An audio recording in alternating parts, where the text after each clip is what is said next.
Welcome to the Zen of Reffing Roller Derby, Lesson 26, Assists. I'm Axis of Stevel, the author of this training manual. I'm filming this on June 28th, 2018. The content of this presentation is up to date as of this recording. Should this video become outdated or replaced by a newer version, I'll put a link on the screen to where you can find more information. As always, you can find the latest version of the full training manual at www.tinyurl.com/zenreffing. A quick disclaimer. The WFTDA, MRDA, and JRDA are not responsible for the content of the training manual or this presentation, nor do they make any claims as to the accuracy of their content. Another note, if you spot any errors or outdated information in this presentation, please put a comment on YouTube explaining the issue and listing the timecode. Lesson 26, Assists. Let's start with some basic concepts. An assist is physically affecting a teammate. Common examples include like a push or a whip. Picture you've got a teammate in front of you, they want to block an opposing blocker, so you grab your teammate and you just push him to the side. Now, assists don't always have to be beneficial in nature. You might push your teammate to the side, but your teammate falls over, in which case you have politely assisted them to the floor, and they're probably going to thank you for it. Most of the time, though, when we think of an assist, what we think of is a skater wanting to gain position, like the jammer wanting to get out of the engagement zone, and somebody, on the team is trying to help the jammer do so by, pulling the jammer, or the jammer's pulling on them, or something. Now, this is always teammate-on-teammate action. An assist of an opponent is considered to be a block. So if you were to grab an opponent's hips and pull on their hips such that you go past them, that is a forearm block, because you use your hands and forearms to basically gain position on that opponent. All assists have an initiator and a recipient. These are sometimes the same person. Now, an active participant in an assist is a skater who is actively causing it to occur. So, for example, a skater in the middle of a hand whip. One skater's holding out their arm, the opponent the teammate grabs their hand, and the initiator is the one pulling on the skater's arm. They're giving up their momentum. Now, two teammates can hold hands all they want to, but if I'm pulling on the arm of a teammate, I am the one that's actually allowing it to occur, because if I didn't do the pulling, then they wouldn't be gaining any position because of this. So, offering a hand whip, for example. A passive participant in an assist is the skater who is passively allowing it to occur. Now, I don't mean that the person who is taking the hand whip is a passive participant, because they can let go, so in which case they're not receiving it.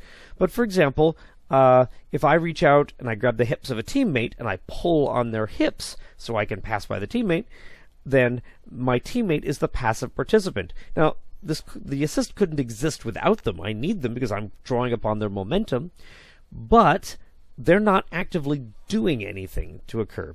So an assist can have two active participants, or it can have one active and one passive participant. Not all assists have a passive participant.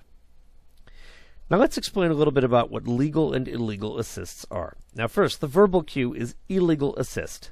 This is a type of illegal contact penalty, therefore uses this hand signal.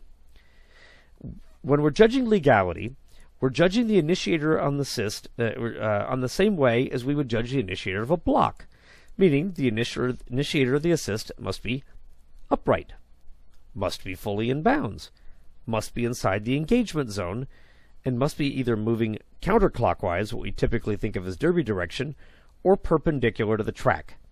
If the skater is not meeting all four of those criteria, then they're engaging in an illegal assist. Now, the second participant, this person is judged in the same manner as the target of a block. The second participant in the assist must be upright. Exception basically being we will allow somebody to help a down skater upright in the engagement zone. Yes, technically there is a gain of position. We've helped a down skater up. They've gained a position on the track, but we're considering that just an act of good sportsmanship more than anything else.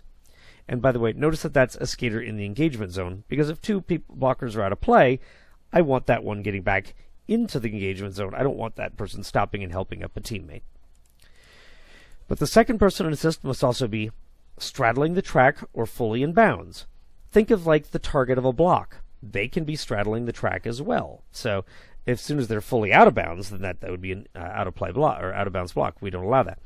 But like the assist, straddling the track, fully in bounds, either works. They also must be inside the engagement zone.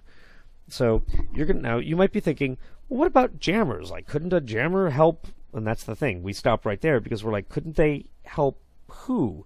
Because if the jammer is outside the engagement zone, sure, the jammer can, legally initiate assist, but who are they going to help the assist with? Because are they assisting a blocker who's supposed to be getting back to, into the engagement zone? Or reforming the pack or something? Or what about vice versa? Like a blocker's outside the engagement zone and they're assisting a jammer. Well, but that blocker is supposed to be reforming or returning to the pack or some such. So, again, when we talk about inside the engagement zone, it's because that's where they have to occur. There's no one else, there's no second teammate to help in an assist outside the engagement zone. The impact to call a penalty is simple. The recipient of the assist gains position on either a teammate or an opponent. So basically, we will allow illegal assists to occur, provided they're ineffectual and don't actually do anything.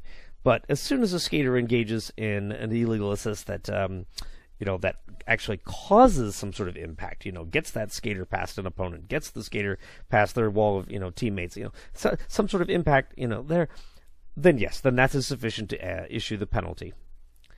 Now, there's some basic types of penalties. We have arm and or hand whips. This is like I stick out my arm, the opponent grabs my arm, grabs my hand, something like that, and then I initiate the assist by pulling hard, in which case I'm likely giving up my position, like I'm allowing my teammate to get ahead of me.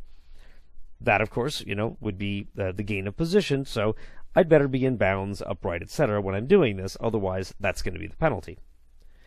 Now there's also hip or jersey whips, like I reach out and I grab my teammate's jersey and I pull and I get past them, and I see this a lot in derby.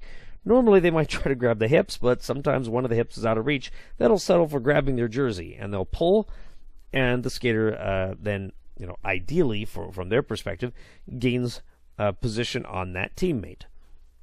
We've also got what we call a faux jump. Think like an apex jump, where the skater is like jumping the apex. A faux jump is like an apex jump, but the skater is not able to make the complete jump based on their own momentum. They instead need to put like their hand on the shoulder of a teammate, and that teammate could be legally placed, meaning they're in bounds, or they could be illegally placed. They could be out of bounds. So if that skater puts their hand on a teammate's shoulder and uses it to kind of propel themselves forward, that's the faux jump. As the referee, you need to decide whether the skater's just simply lightly touching their teammate's shoulder, which is entirely legal, or if they're actually using it to propel and to gain momentum to make that assist, or to gain that position. And you've got one shot at getting it right. You got to make the call in the instant. Finally, we've got what we call a pegassist. These are usually done at jam start. This is a usually stopped skater near the track line, say the inside line, but it could be either. And they've got a wall of opposing blockers. So you've got, say, a white skater here, a wall of, there we go, aim at my camera there, a wall of wall of opponents here, maybe even a second wall, maybe or something here. But you've got the jammer back there on the same team as the blocker in front. And what do? They reach around the outside. They grab, the blocker grabs, the jammer grabs their hands, and they whip them around so they can gain position. And usually this is a stopped assist because it is exceedingly difficult to pull an opponent all their body weight forward, even though they're jumping. You're pulling all the way forward without your skates kind of sliding back. In theory, it could be done correctly, but a lot of time this is going to be a stopped assist. All right, let's take a little look at some footage of a pegassist. There we go. All right, I want you to watch there's going to be a black blocker right by the inside line. It's not the one you're seeing right here. She's kind of in the middle of the wall. There's actually another skater or two to her left. So you'll see them when the referees move out of the way. Watch the jammer. There we go. Boom. And black 2-3, I guess there it was. Yep, black 2-3 basically takes the jammers. Now, this is not the greatest resolution. I apologize for that. But again, let's take a look. There we go. Now, we don't have the greatest footage. This isn't resolution. This isn't high resolution. It's hard to kind of see their feet. But for the purpose of this, assume that their feet are stopped. I think they warble a little bit. Most likely, they're going, clockwise, just because of the shifting of their weight as they're pulling the other skater forward.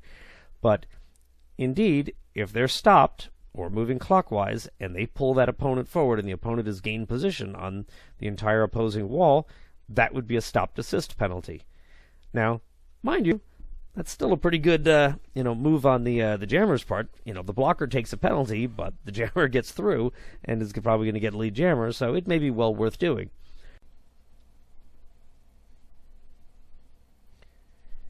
All right, one more bit of footage here. This one is an animated GIF that's repeating over and over, and we've got a pivot who's coming to a stop, laying down as she pulls the jammer basically over her head. All right, is this a stopped assist? Is this a assisting well down? In a technical sense, you'd probably want to stop and kind of go frame by frame, but you're going to run into trouble with like your definition of, well, when is the assist starting? When is the assist actually taking place? It's like, I think at this point you're basically chasing down a rabbit hole, because I want you to look at this clip for a second. What is the impact of this action? Well, the jammer got past the pivot. Yeah, but the jammer wasn't in any danger of getting past that pivot anyway. They're doing a show move. They're just basically doing something to make the audience cheer during a home game. As such, it's just not worth issuing a penalty over, because there's no real impact. I mean, she's deliberately giving up a little bit of position just to kind of be a little bit showy. There's no real impact on the game. Now, had they been in the engagement zone and pulled this move and done this specifically to get her past, say a line of opposing blockers or something, then I think you're into much more of a legitimate territory for issuing a penalty. But even then, you're going to encounter significant debate on whether this warrants a penalty or not. And there have been referees all over this clip, and they have never come to anything resembling a consensus. So I want to take a tiny little side note here and just mention that this is the sort of action that the Rules Committee finds fascinating, and they don't typically issue rulings for, because people, yes, they would love to get an official ruling on whether this is legal or illegal, but you're going to see this in Derby, once a year? Twice a year, something like that. It's not a common move at all. And it generally, like I said, it's not impacting the game. But if this started becoming like a commonplace strategy, and you started regularly seeing this in games, and, it was like suddenly it's showing up at tournaments and it whiffed to playoffs, yes, that's the point at which the Rules Committee would get much more interested in making a judgment on whether this warrants a penalty or not. Until that point, I don't recommend issuing a penalty for the way you're seeing it play out in front of you. If it's got legitimate impact in a game, and they're like in the middle of the engagement zone and they're doing it, all right, then make a call basically on your best judgment. I wouldn't say you're wrong to issue the call. I wouldn't say you're wrong to not issue the call. But I don't think you're ever going to see skaters actually doing this to try to gain position in a real manner in a game. They're just doing this for fun as a show move. And as such, let it go. Let the audience have a good time. That's all I have on video for now. Assists are actually fairly common in roller derby, but they're usually not like incredibly dramatic moments, so I haven't really saved footage of them. So I will endeavor to try to get some good assist footage over the next 6 months, so next time I redo this lesson, I'll have some more examples to show you. But in the meantime, that concludes our lesson on this, and what do we have next? We have, I believe it is, next lesson, yes, 27 clockwise play. We'll be back then.